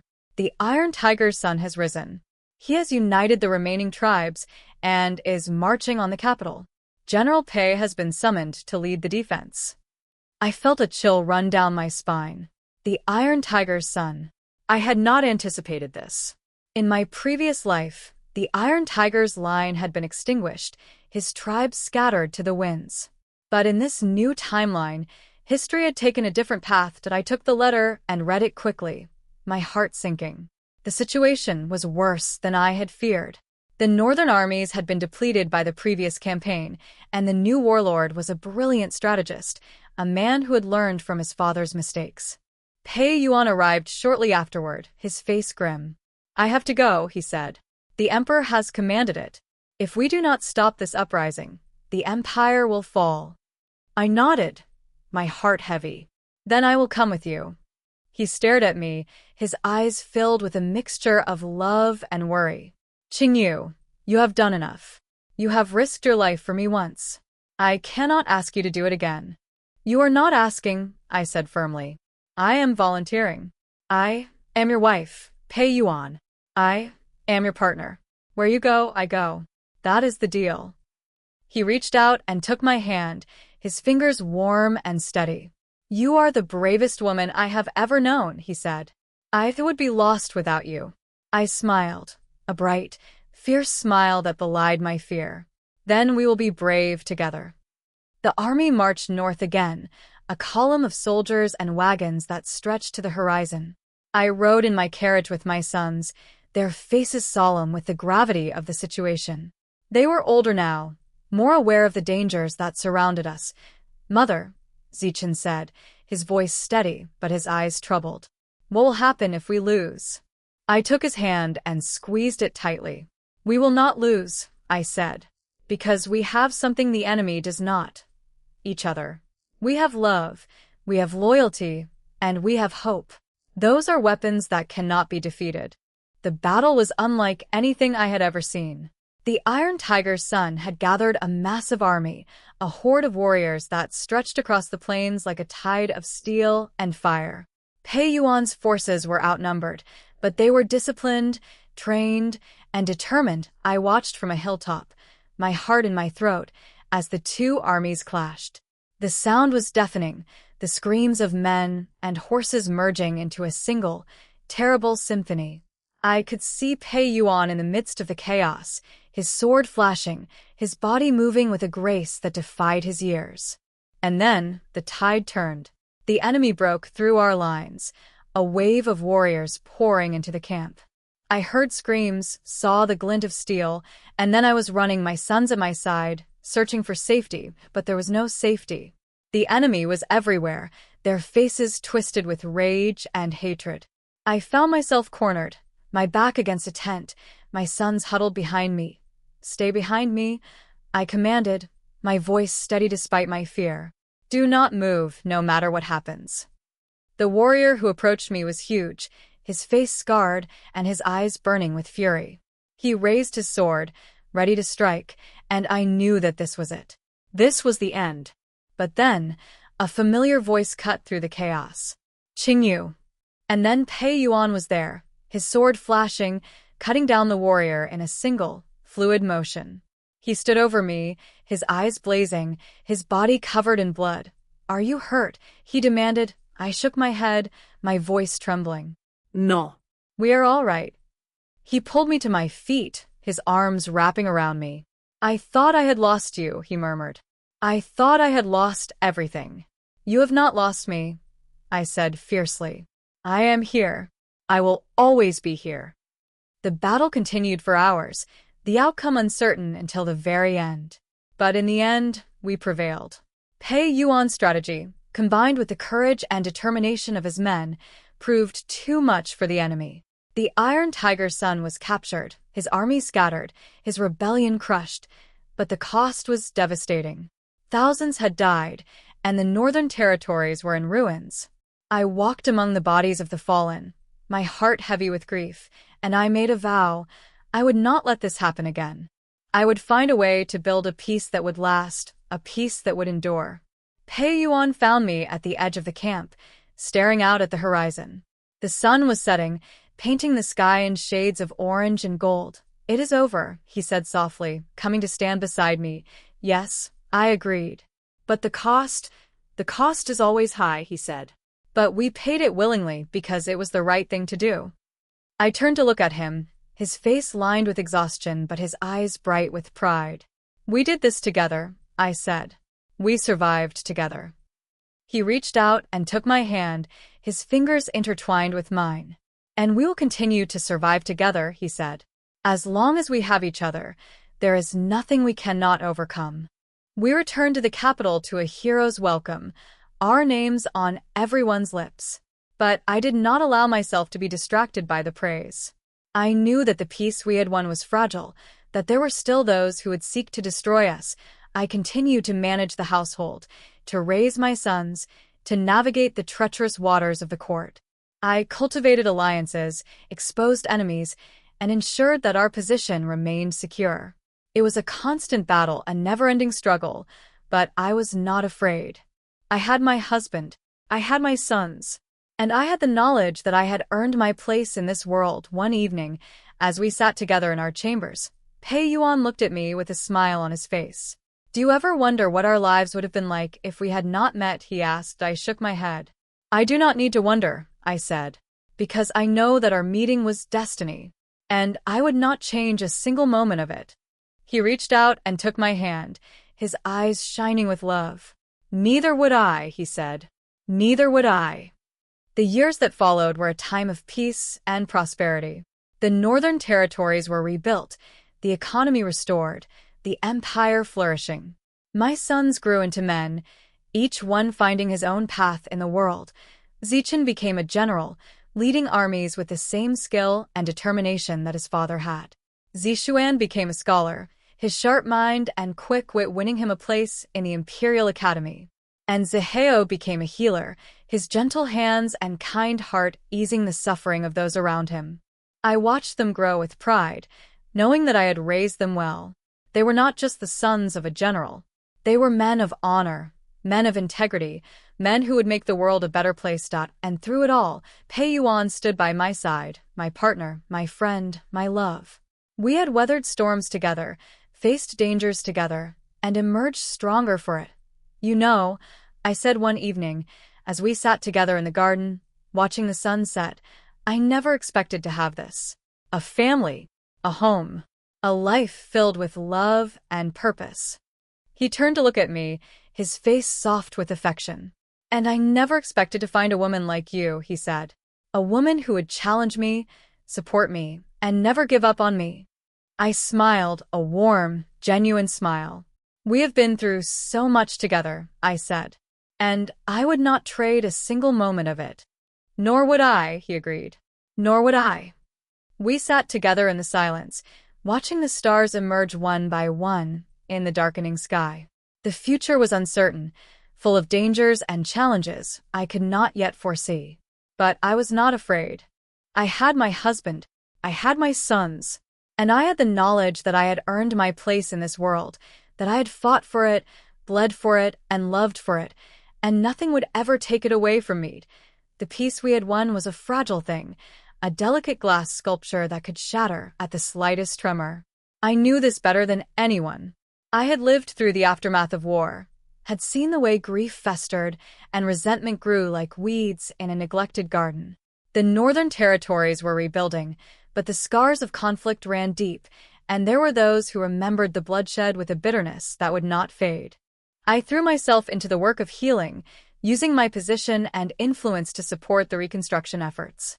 I funded schools and hospitals, established trade routes and agricultural programs, and worked tirelessly to integrate the northern tribes into the fabric of the empire. It was slow, painstaking work, but I refused to give up. I had seen too much suffering to turn away. Now Pei Yuan supported my efforts, though I could see the worry in his eyes. You are spreading yourself too thin, he said one evening, as we sat together in our chambers. You cannot save the entire world, Qingyu. I looked up from the reports I was reading, my brow furrowed. I am not trying to save the world. I am trying to build a future for our children. A future where they do not have to fight the same battles we fought. He reached out and took my hand, his fingers warm and steady. You are a remarkable woman, he said. But even remarkable women need rest. I smiled, a tired smile that did not reach my eyes. I will rest when the work is done. He shook his head, a rueful smile on his face. Knowing you, the work will never be done. He was right, of course. There was always more to do, more to build, more to heal. But I did not mind. The work gave me purpose, a reason to get up in the morning and face the challenges of the day. My sons were growing into men, each one carving his own path in the world. Zichen had been appointed to a prestigious military post in the south, where he was tasked with pacifying a region that had been plagued by bandits. Zishuan was studying at the Imperial Academy, his sharp mind and quick wit earning him the respect of his peers and the admiration of his teachers. And Ziheo, my gentle soul, had traveled to the western provinces to study medicine with a renowned healer. I missed them terribly, the silence in the house echoing with their absence. But I was proud of them, so proud it made my heart ache. They had grown into men of honor and integrity, and I knew that the future of the empire was safe in their hands, but the shadows were never far away. There were those who resented my influence, who saw me as a threat to their own ambitions. They whispered in dark corners, scheming and plotting, waiting for the right moment to strike. I knew who they were, of course. I had my spies, my informants, my network of loyal servants who kept me informed of every whisper, every rumor, every plot. I knew that the Minister of Rights, a man named Chinjia, had been meeting secretly with the remnants of the Empress Dowager's faction. I knew that he was planning something, though I did not yet know what. I should have acted sooner. I should have moved against him, dismantled his network, crushed his ambitions before they could take root. But I hesitated, and in that moment of hesitation, disaster struck. It was a quiet evening, the sun setting over the capital in a blaze of gold and crimson. I was in my study, reviewing the household accounts, when the messenger arrived. He was breathless, his face pale with fear, and he clutched a letter in his trembling hands. "Lady Pei," he gasped. "A message from the Imperial Palace. The Emperor has been taken ill. It is serious. They are saying it might be poison." I felt a chill run down my spine, cold and sharp as a blade. The Emperor. Poisoned. It was the perfect move, the one that would throw the Empire into chaos and give the conspirators the opening they needed. "Who sent this message?" I demanded, rising from my chair. "The Empress's chief eunuch," the messenger replied. "He says you must come at once. There is not much time." I did not hesitate. I grabbed my cloak and hurried out of the house, my heart pounding in my chest. I knew this was a trap. I knew that Chinjia and his allies were waiting for me, ready to spring their snare. But I also knew that I had no choice. If the Emperor died, the Empire would descend into civil war, and everything I had worked for would be destroyed. The Imperial Palace was a fortress of shadows and whispers, the corridors echoing with the sound of my footsteps. I was escorted to the Emperor's chambers by a group of eunuchs, their faces carefully blank. The room was crowded with officials and physicians, their voices a low, anxious murmur. The Emperor lay on his bed, his face pale and drawn, his breath shallow. He was young, barely 25, with a weak chin and a nervous laugh. He had never been a strong ruler, but he had been a kind one, and I had grown fond of him in my own way. "Lady Pei," he whispered, his eyes fluttering open. "You came." "Of course, Your Majesty," I said, kneeling beside his bed. "I will always come when you need me." He reached out and took my hand, his fingers cold and trembling. "They are saying I was poisoned, that someone in the court wants me dead." I squeezed his hand gently. "They are right," I said. "But I will find out who did this. I will bring them to justice." He smiled, a weak, fragile smile. "I knew I could count on you," he said. "You are the only one I trust." I stayed by his side throughout the night, watching over him as the physicians worked to save his life.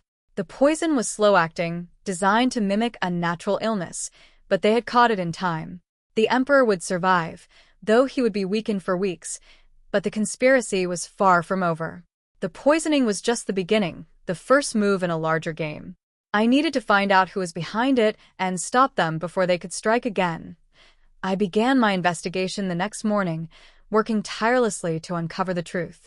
I interviewed the palace servants, interrogated the physicians, and searched the Emperor's chambers for clues. I knew that Chinjia was involved, but I needed proof, evidence that would stand up in court. And then, I found it.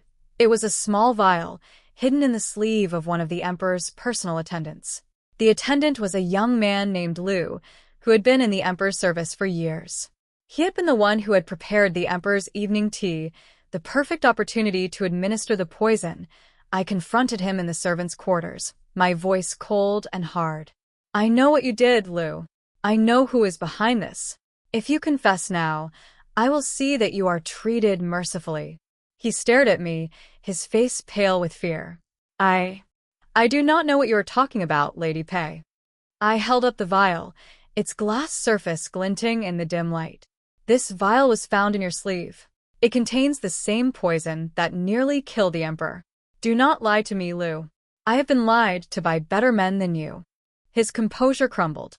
He fell to his knees, his hands clasped in supplication. "Please, Lady Pei, I was only following orders. I did not want to do it. They threatened my family. They said they would kill them if I did not comply. Who? I demanded. Who gave you the order? He looked up at me, his eyes filled with tears. Minister Chun Jia.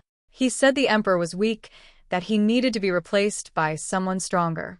He promised to protect my family if I helped him. I felt a surge of cold fury wash over me. Kenya. The Minister of Rights, the man who had been scheming for power for years. I had suspected him, but now I had the proof I needed. Do not worry, I said, my voice softening slightly. I will protect your family, but you will need to testify against Chen Jia. You will need to tell the court what he did. He nodded, his face still pale. I will do whatever you ask, Lady Pei. Just please keep my family safe. I left the servants' quarters and returned to the palace, my mind racing. I had the evidence I needed, but I knew that Chen Jia would not go down without a fight. He had allies, resources, and a network of spies that rivaled my own. I would need to move quickly and decisively if I wanted to stop him. The trial was held in the Hall of Supreme Harmony, a grand room filled with officials and dignitaries. The emperor presided from his throne, his face still pale but his eyes sharp with determination. I stood at the center of the room, my voice steady as I presented the evidence against Chen Jia. Minister Chen Jia was a tall, thin man with a hawkish nose and cold, calculating eyes. He listened to my accusations with a sneer on his face, his arms crossed over his chest. This is absurd, he said, his voice dripping with contempt. You have no proof, only the word of a frightened servant. I have the vial, I said, holding it up for all to see. I have the confession of your accomplice. And I have witnesses who will testify to your meetings with the Empress Dowager's faction. You are a traitor, Chen Jia, and you will be punished. The emperor leaned forward, his voice sharp. Is this true? Minister Chen, have you been plotting against me? Chen Jia's face went white. He had not expected the emperor to survive, had not expected to be caught. He opened his mouth to speak, but no words came out. Guards, I called. Arrest him. The guards moved forward, their hands rough as they seized Chen Jia and dragged him away. He screamed protests, calling for his allies, but no one came to his aid. His network had collapsed, his allies abandoning him to save themselves. The trial continued for several more days, the evidence piling up against Chen Jia and his co-conspirators. In the end, they were all found guilty and sentenced to death. The executions were swift, their bodies displayed at the city gates as a warning to others, but the victory was hollow. I had stopped the conspiracy, but the cost had been high. The emperor's health was permanently damaged, and the court was rife with suspicion and distrust. I had made enemies, powerful enemies, who would stop at nothing to see me destroyed. Pei Yuan found me in the garden that evening, my face pale and drawn. You are exhausted, he said, his voice filled with concern. You need to rest. I shook my head. I cannot rest. There are still those who would see us destroyed. I need to keep fighting. He reached out and took my hand, his fingers warm and steady. You cannot fight every battle alone, Qingyu. You need to let others help you. I do not trust others, I said, my voice bitter. I have learned that trust is a weakness. He pulled me into his arms, holding me close. You can trust me, he murmured. You have always been able to trust me. I leaned into him, feeling the steady beat of his heart against my chest. He was right. I had been so focused on protecting myself, on protecting my family, that I had forgotten that I was not alone. I had a partner, a friend, a man who had stood by me through every trial and triumph. Forgive me, I whispered. I have been so focused on the fight that I have forgotten what it means to live. He kissed my forehead, a tender, loving gesture. There is nothing to forgive, he said. You have done what needed to be done. And now, it is time to rest. The months that followed were a time of healing. The court began to settle, the tensions eased by the removal of the conspirators. I stepped back from the political machinations, focusing instead on my family and my home. I spent more time with my sons, traveling to visit them in their various posts and watching with pride as they grew into the men I had always known they would become. Zichen had pacified the southern region, his military skill and diplomatic finesse winning the loyalty of the local chieftains. He had even found love, a young woman named Linwei, who had captured his heart with her intelligence and spirit. "She is remarkable, mother," he told me, his eyes shining with happiness. "She is everything I ever wanted." I smiled, a warm, genuine smile. "Then you must bring her to meet us. I would like to see the woman who has won my son's heart." Zishuan had graduated from the Imperial Academy with honors, his sharp mind and quick wit earning him a position in the Imperial Civil Service. He was already making a name for himself, his reports and proposals gaining the attention of the Emperor himself. "He is going to be a great man, mother," Zaheo said, his voice filled with admiration. "He will change the world." I nodded, my heart swelling with pride. "They all will. They're my sons, after all."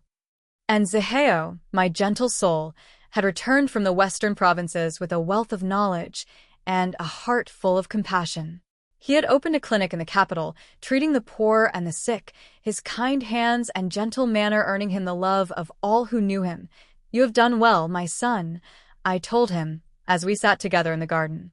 "You have made me proud." He smiled, his face bright with happiness. "I learned from the best, mother. You taught me what it means to be kind, to be strong, to be true to myself." I reached out and took his hand, squeezing it gently. "And you have taught me what it means to be a mother. I am so grateful for you, for all of you." Pei Yuan and I grew older together, our love deepening with each passing year. We had weathered storms that would have broken lesser people, and we had emerged stronger for it. We were partners, friends, lovers, and we would never let each other go. "You know," he said one evening, as we sat together in our chambers, "I never thought I would find someone like you. Someone who would challenge me, support me, and love me despite all my flaws." I laughed, a warm, genuine laugh. "And I never thought I would find someone like you. Someone who would see me as an equal, who would trust me and value my opinion." He reached out and took my hand, his eyes shining with love. "We are lucky," he said. "We are so lucky to have found each other." I squeezed his hand, my heart full. "We are," I agreed. And I would not trade a single moment of it. The years passed, and the empire continued to flourish. The peace we had won was lasting, the wounds of war finally healing. My sons continued to grow in their roles, each one contributing to the prosperity and stability of the realm. And through it all, I remained the quiet power behind the throne, the invisible hand that guided the world. I was no longer the frightened girl who had been bartered away to a crippled general. I was a woman of strength and wit, a woman who had earned her place in the world. But the shadows were never far away.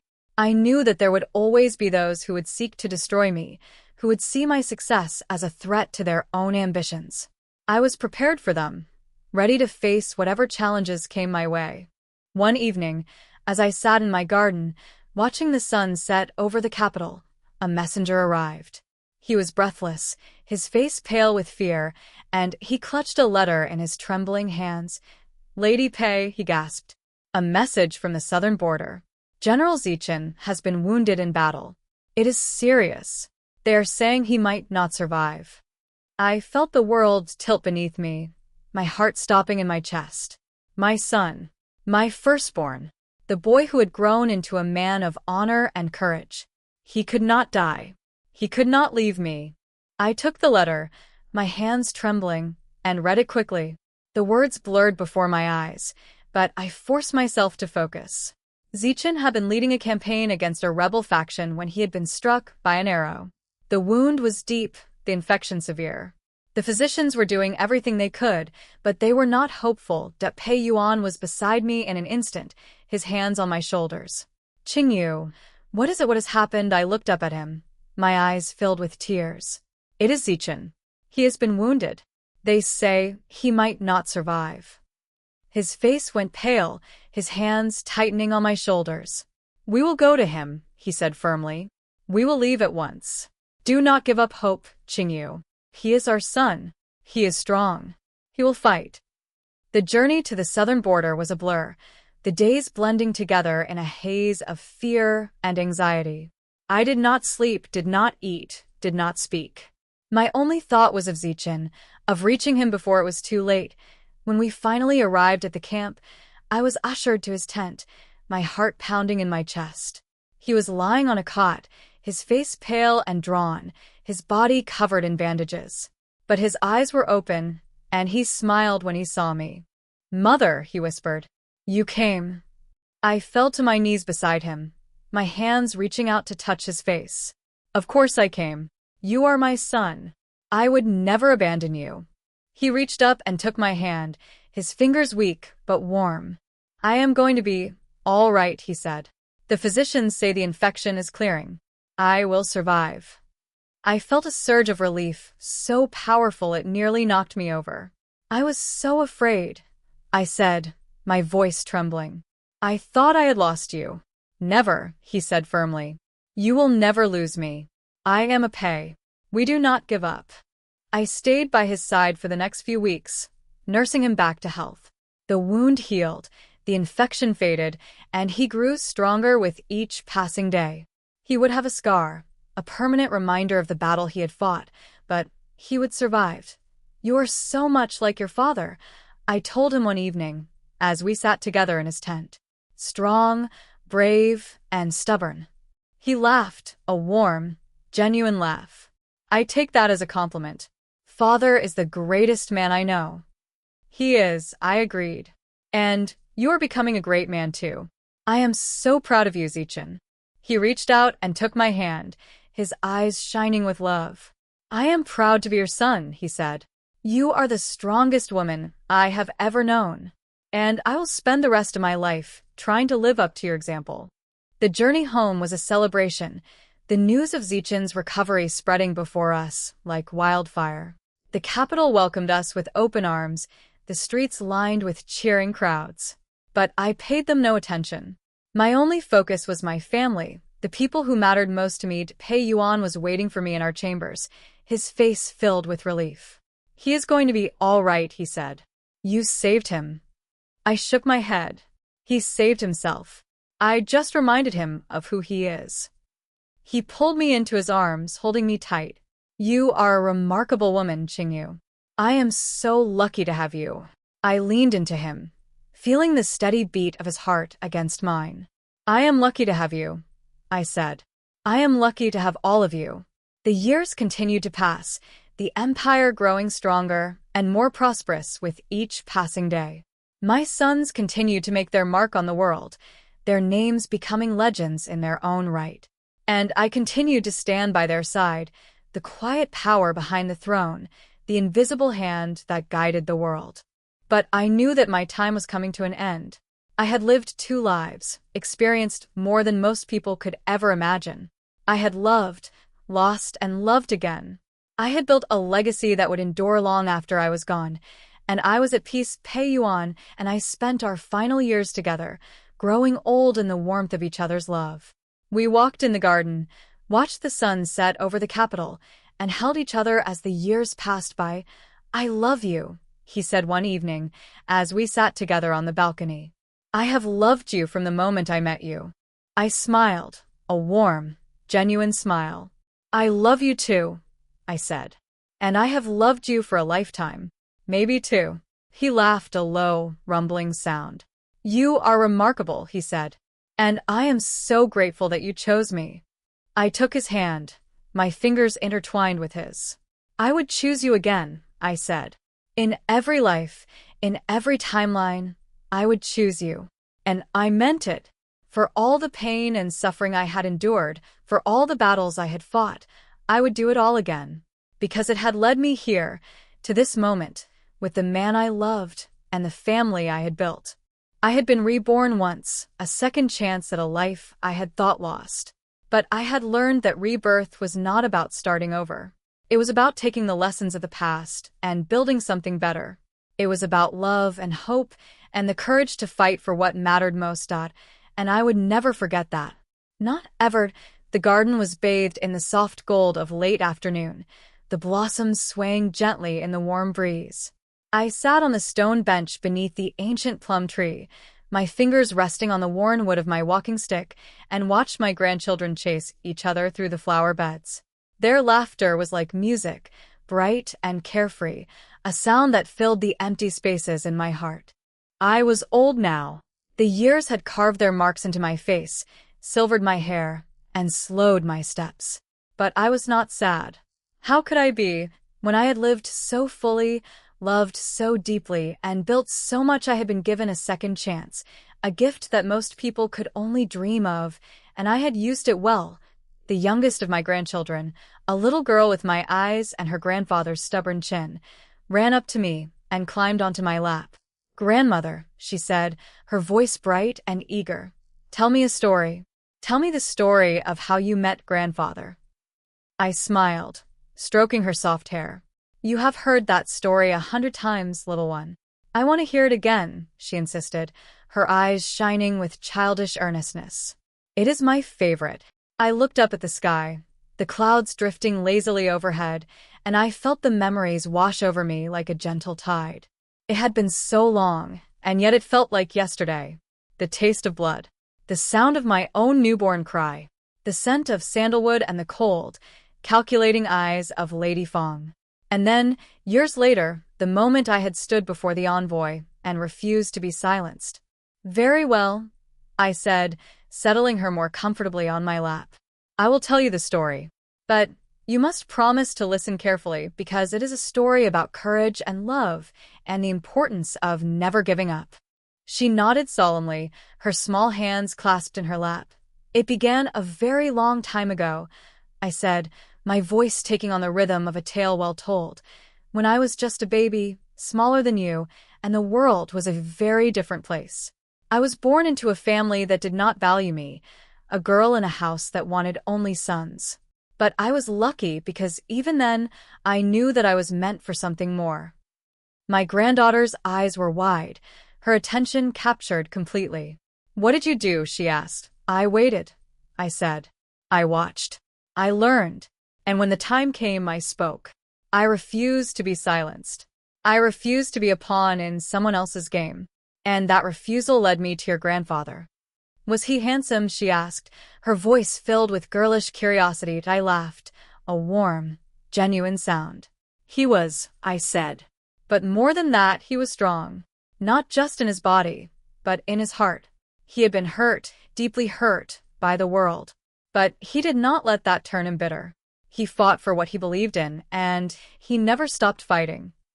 "Like you," she said. I smiled, touched by her simple wisdom. "Yes," I said. "Like me. We were two people who had been broken by the world, but we found each other, and we helped each other heal. Together, we built a life, a family, a legacy." "And then what happened?" she asked, leaning forward eagerly. "Then we had children," I said. "Your father and his brothers. They grew up strong and brave, just like their father. And they went out into the world and made their own mark. They fought battles, built alliances, and made the empire a better place. And then they had children of their own, and those children had children, and here you are." She looked up at me, her eyes shining with wonder. "So we are all part of the story?" she asked. "All of you," I said. "Every single one of you is a part of this story. And you will carry it forward, into the future, and tell it to your own children." She hugged me tightly, her small arms wrapped around my neck. "I love you, grandmother," she said. I held her close, feeling the warmth of her small body against mine. "I love you too, little one," I said. "More than you will ever know." The sun was beginning to set, painting the sky in shades of orange and crimson. The other grandchildren had gathered around, their faces bright with anticipation. They knew what came next. It was a ritual, a tradition we had established over the years. Every evening, as the sun set, I would tell them a story. Sometimes it was a tale from the old legends, sometimes it was a fable I had learned in my youth. But most often, it was a story from my own life, a lesson wrapped in the warmth of memory. "Sit down, all of you," I said, gesturing to the grass around my feet. "I have another story to tell." They settled around me, their faces turned up like flowers seeking the sun. I looked at them, these bright, beautiful children, and I felt a surge of gratitude so powerful it almost took my breath away. This was what I had fought for. This was what I had survived for. This was my legacy, my gift to the world. Today, I said, my voice soft and warm, I am going to tell you the story of the Iron Tiger Son. You have heard of him, I know. He was a great warrior, a fearsome enemy who nearly brought the empire to its knees. But what you do not know is that he was also a man with a family and a heart just like any other. My grandchildren leaned forward, their eyes wide with curiosity. I smiled, settling back against the tree trunk, and let the story flow out of me. The story was long and complex, filled with twists and turns that kept them on the edge of their seats. I told them about the battles, the strategies, the moments of fear and triumph. I told them about the night we had tricked the Iron Tiger Son, the moment we had turned the tide of the war. And I told them about the aftermath, the peace we had built on the ashes of conflict. When I finished, the sun had set and the stars were beginning to emerge. The children were silent, their faces thoughtful, and I knew that the story had touched something deep within them. "Grandmother," one of the older boys said, his voice quiet and serious, "do you think there will ever be a time without war, a time when everyone is at peace?" I looked at him, this bright, earnest young man, and I felt a flicker of hope. "I do not know," I said honestly. "War is a part of human nature, as old as time itself. But I believe that we can make the world better. I believe that we can build a future where peace is the rule, not the exception. And I believe that you, all of you, have the power to make that happen."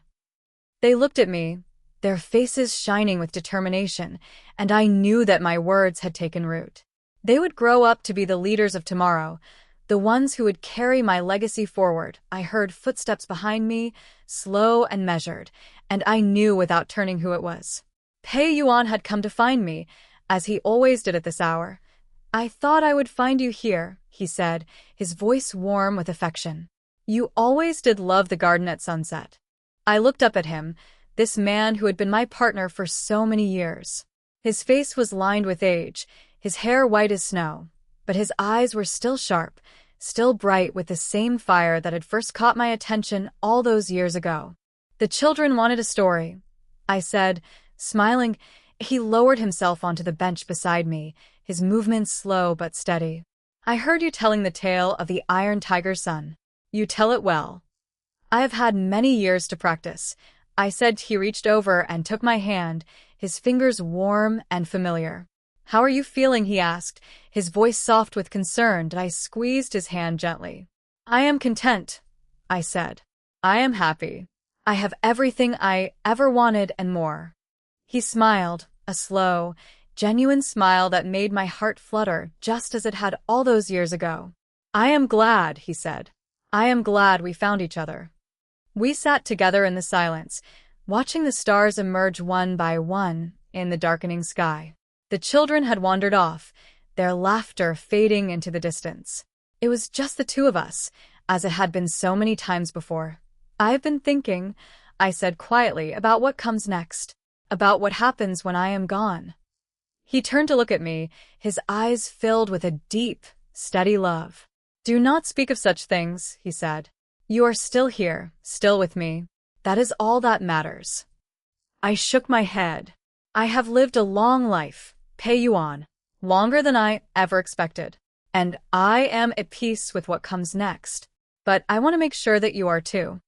He was silent for a long moment, his hand tightening around mine. "I will be lost without you," he said finally, his voice rough with emotion. "You have been my anchor, my compass, my everything for so many years. I do not know how I will go on without you." I reached up and touched his face, my fingers tracing the lines of age that marked his skin. "You will go on because you are strong," I said. "Because you have our children, our grandchildren, our legacy. Because you are a Pei, and Peis do not give up." He laughed, a low, choked sound. "You always did know the right thing to say," he said. "I learned from the best," I said, smiling. We sat together for a long time, watching the stars well overhead. I thought about my life, the two lives I had lived, and I felt a deep sense of gratitude. I had been given a second chance, a gift that most people could only dream of. And I had used it to build something beautiful that I had loved, and I had been loved. I had fought, and I had won. I had raised children, built a legacy, and made the world a better place. I had left my mark on the world, and I knew that it would endure long after I was gone. But more than anything, I had found peace. Not the peace of surrender, but the peace of knowing that I had done everything I could. I had lived my life on my own terms, and I had no regrets. The night grew colder, and Pei-yuan helped me back into the house. My steps were slow, my body tired, but my heart was light. I had lived a life that most people could only imagine, and I was grateful for every moment of it. The weeks that followed were quiet, peaceful. I spent my time with my family, watching my grandchildren grow, laughing at their antics, and telling them stories. I wrote letters to my sons, filled with advice and love. I walked in the garden, feeling the sun on my face, and I took comfort in the familiar rhythms of the day. And then, one evening, as I sat in my favorite chair by the window, watching the sun set over the capital, I felt a strange sense of calm settle over me. It was as if the world had slowed down, the sounds fading into a soft, gentle hum. Pei-yuan found me there, his face filled with concern. "Qingyu," he said, his voice trembling. "What is it? Are you all right?" I looked up at him.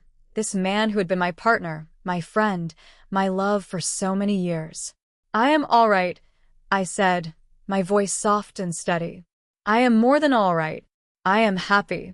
He knelt beside me, his hands reaching out to take mine. "I do not know what I would do without you," he said, his voice breaking. "You are my everything, Qingyu. You always have been." I reached out and touched his face, my fingers gentle on his skin. "You will be fine," I said.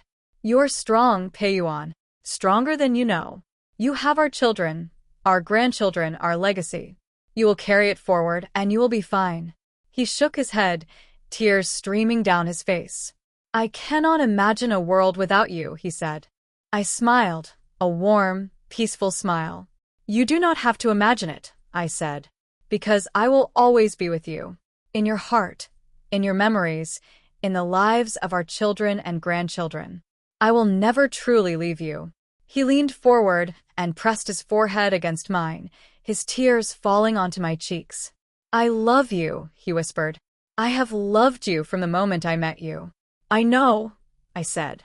"And I have loved you too, in this life, and in the life before. I will always love you." I felt a warmth spread through me, a gentle, golden glow that seemed to fill every corner of my being. The world faded away, the sounds of the house growing distant, and I felt myself drifting, floating, rising towards something bright and beautiful. And then I was gone. I opened my eyes. The world was quiet, still. I was lying in a bed, the sheets soft and white around me. The room was simple, peaceful, filled with the soft light of early morning. I did not know where I was, but I was not afraid. I sat up slowly, looking around me. The room was familiar, though I had never seen it before. It was the room of my dreams, the place I had always imagined when I thought about peace. And then I saw him, Pei-yuan, sitting in a chair by the window, his face turned toward the light. He was young again, his hair dark, his face unlined, his eyes bright and alive. He turned to look at me and he smiled. "Qingyu," he said, his voice warm and familiar. "You are here." I looked at him, this man who had been my partner for so many years, and I felt a surge of joy so powerful it took my breath away. "Where are we?" I asked. "Somewhere new," he said, rising from his chair and walking toward me. "Somewhere beautiful. Somewhere we can be together, always." I reached out and took his hand, his fingers warm and familiar against mine. "I thought I had lost you," I said. "You could never lose me," he said. "I am a part of you, Qingyu. I will always be a part of you." He helped me up from the bed, and we walked together to the window. The view was breathtaking, a landscape of rolling hills and sparkling rivers, bathed in the golden light of an eternal sunrise. "Where are the children?" I asked. "They are fine," he said. "They are living their lives, carrying our legacy forward. They are happy, Qingyu." They are at peace. I nodded, a deep sense of contentment settling over me. I had done everything I could. I had lived my life fully, loved deeply, and built a legacy that would endure. I had no regrets. "Are you ready?" he asked, his voice soft and gentle. I looked at him, this man who had been my partner through 2 lifetimes, and I smiled. "I am ready," I said. "I am ready for whatever comes next." He took my hand, and we walked out of the room, into the light. The garden was in full bloom, the air thick with the scent of jasmine and roses. My grandchildren were running through the flower beds, their laughter bright and carefree. I was sitting on the stone bench beneath the ancient plum tree, my fingers resting on the worn wood of my walking stick. But I was not alone. Pei Yuan was beside me, his hand in mine, his eyes shining with the same love that had first captured my heart all those years ago. "Grandmother," a small voice said, pulling me back to the present.